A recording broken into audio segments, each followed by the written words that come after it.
जैते हमर जान हो, नहीं तो जैते हमर जान हो।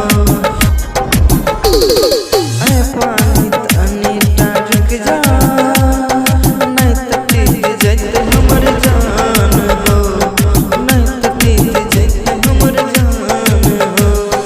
है मुझको मन को भुलाइए जैते, रह जैते सुलहो सिंगार हो।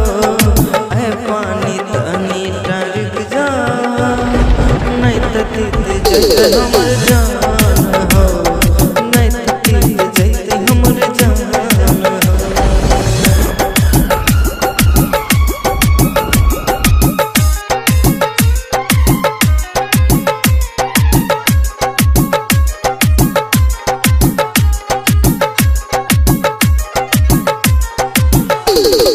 Music by DJ Umesh, Shukipur बाजार।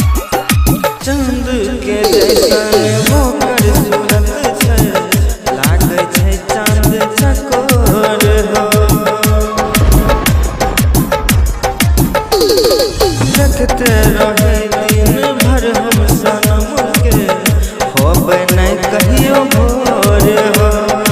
सैया के साथ वो डोली में चढ़ के ससुराल जाइ छै तो हमर प्राण हो।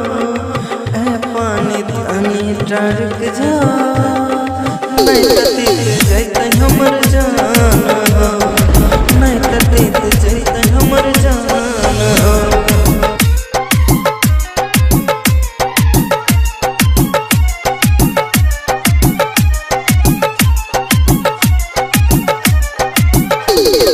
Music by DJ Umesh, Shukipur बाजार।